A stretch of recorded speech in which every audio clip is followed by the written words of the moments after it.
السلام علیکم ورحمۃ اللہ وبرکاتہ۔ الحمد للہ رب العالمین والصلاة والسلام علی سید الانبیاء والمرسلین نبینا محمد وعلی آلہ واصحابہ اجمعین۔ آج کتاب التوحید کا دوسرا درس ہے جسے میں آپ کے سامنے ریکارڈ کر رہا ہوں۔ حضرت معاذ بن جبل رضی اللہ تعالی عنہ کا بیان ہے کہ ایک دفعہ میں حضرت صلی اللہ علیہ وسلم کے پیچھے گدھے پر سوار تھا، تو آپ صلی اللہ علیہ وسلم نے مجھ سے فرمایا، یا معاذ، اے معاذ، اتدری ما حق اللہ علی العباد، کیا تم جانتے ہو اللہ کا حق بندوں پر کیا ہے؟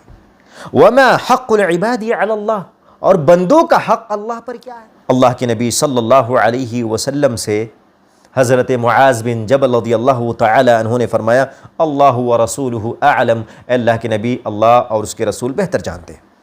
قال، اللہ کے نبی صلی اللہ علیہ وسلم نے فرمایا، حق اللہ علی العباد ان یعبدوہ ولا یشرکوا بہ شیئا، اللہ کا حق بندوں پر یہ ہے کہ بندے صرف بس صرف اللہ رب العالمین کی عبادت کریں اور اس کے ساتھ کسی چیز کو شریک اور ساجھی نہ ٹھہرائیں۔ وحق العباد علی اللہ الا یعذب من لا یشرک بہ شیئا، اور بندوں کا حق اللہ پر یہ ہے کہ اللہ سبحانہ وتعالی ایسے بندے کو عذاب نہ دے جو اللہ رب العالمین کے ساتھ کسی کو شریک اور ساجھی نہ ٹھہرائے۔ قلت، میں نے کہا، یعنی معاذ بن جبل رضی اللہ تعالی عنہ نے، یا رسول اللہ، افلا ابشر الناس، کیا میں لوگوں کو اس کی بشارت نہ دوں؟ تو اللہ کے نبی صلی اللہ علیہ وسلم نے فرمایا، لا تبشرہم فیتکلوا، تم انہیں بشارت نہ دو، وہ لوگ بھروسہ کر لیں گے اور عمل نہیں کریں گے۔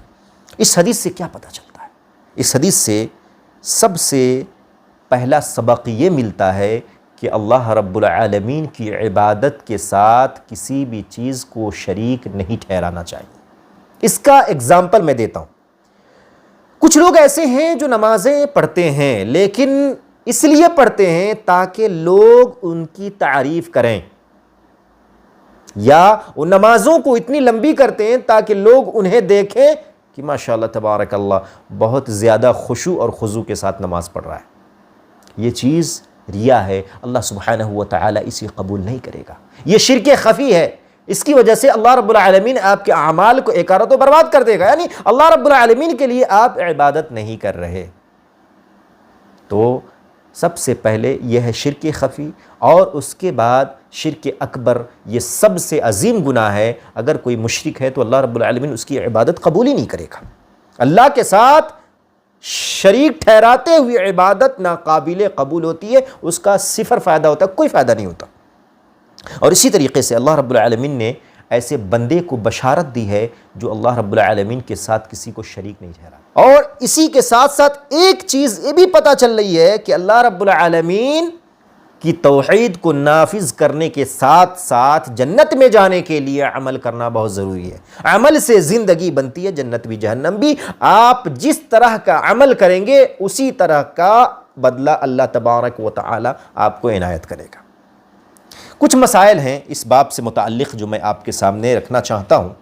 سب سے پہلا مسئلہ جو اس باب سے ثابت ہوتا ہے وہ یہ ہے کہ جن و انس کی تخلیق میں اللہ رب العالمین کی حکمت کار فرما ہے، یعنی اللہ رب العالمین نے کیوں جن و انس کی تخلیق کی، اس کو اللہ رب العالمین نے قرآن کریم کی آیت کے ذریعے ثابت کیا، وَمَا خَلَقْتُ الْجِنَّ وَالْإِنسَ إِلَّا لِيَعْبُدُونَ، ہم نے انس و جن کو صرف اپنی عبادت کے لیے پیدا کیا ہے۔ نمبر 2، عبادت سے اصل مراد توحید ہے، کیونکہ جملہ انبیاء یعنی تمام انبیاء اور ان کی امتوں کے درمیان یہی بات متنازع تھی۔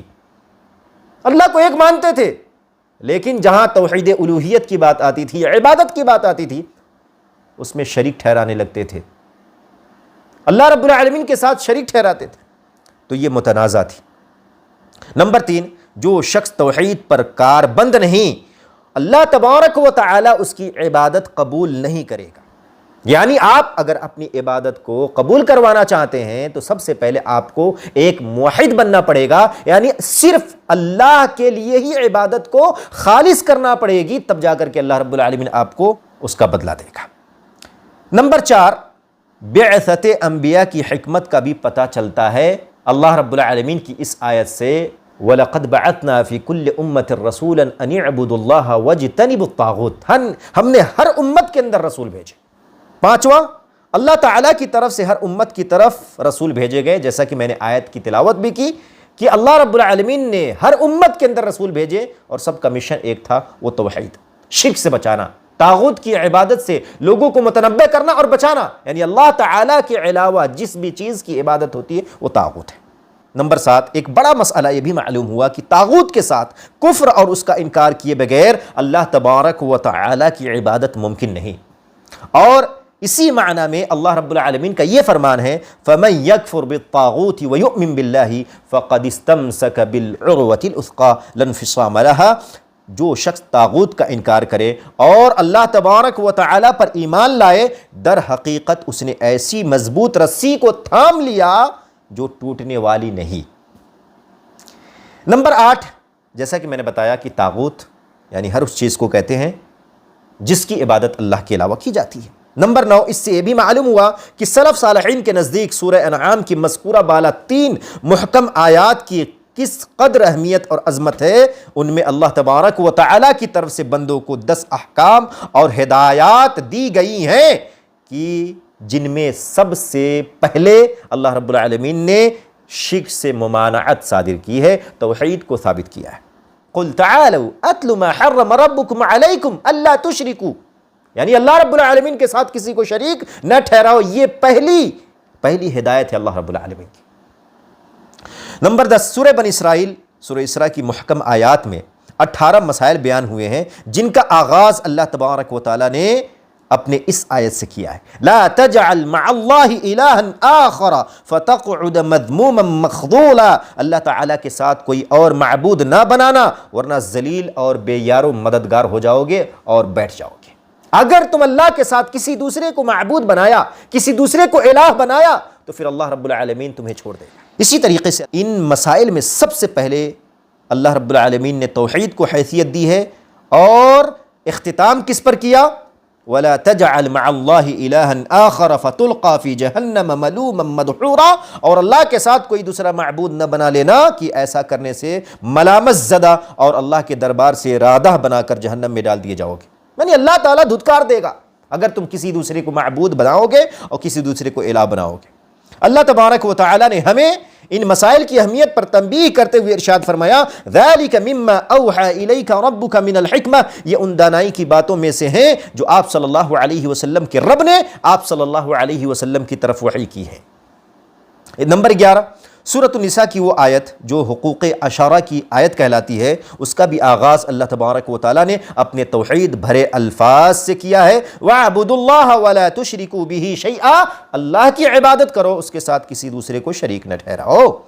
نمبر 12، اس میں حضرت صلی اللہ علیہ وسلم کی اس وصیت کی طرف بھی توجہ دلائی گئی ہے جو آپ صلی اللہ علیہ وسلم نے وفات کے وقت فرمائی تھی۔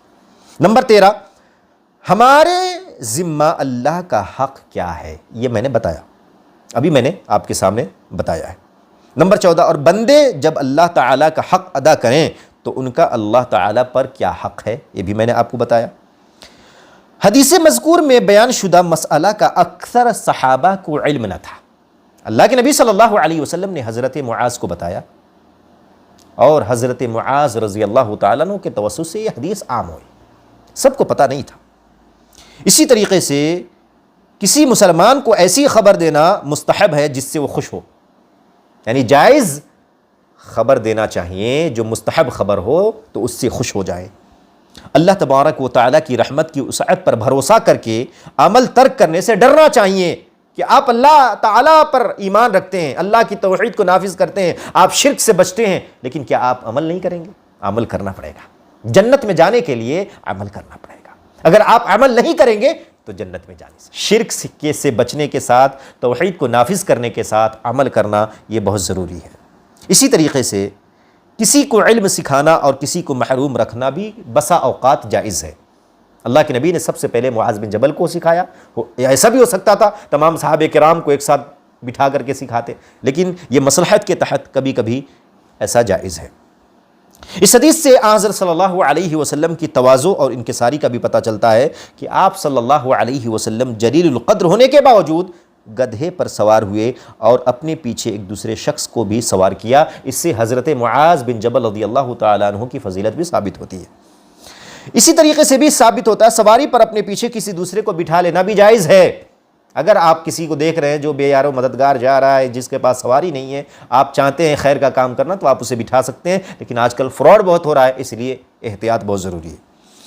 اسی طریقے سے اس باب کے اندر ایک بات یہ بھی ثابت ہوتی ہے، اس حدیث سے مسئلہ توحید کی عظمت کا بھی پتہ چلتا ہے، یعنی ساری چیزیں توحید سے متعلق ہیں۔ اللہ رب العالمین ہم تمام لوگوں کو توحید نافذ کرنے، شرک سے بچنے، خرافات سے بچنے کی توفیق عطا فرمائے، آمین۔ اور انشاءاللہ باذن اللہ آئندہ درس کے اندر توحید کی فضیلت اور توحید کا تمام گناہوں کو مٹا دینا دوسرا باب ہے، یہ انشاءاللہ باذن اللہ ہم اس کو شروع کریں گے۔ اللہ تعالی ہمیں توفیق دے، آمین۔ وصلی اللہ علی نبینا محمد وعلی آلہ واصحابہ اجمعین، والسلام علیکم ورحمۃ اللہ وبرکاتہ۔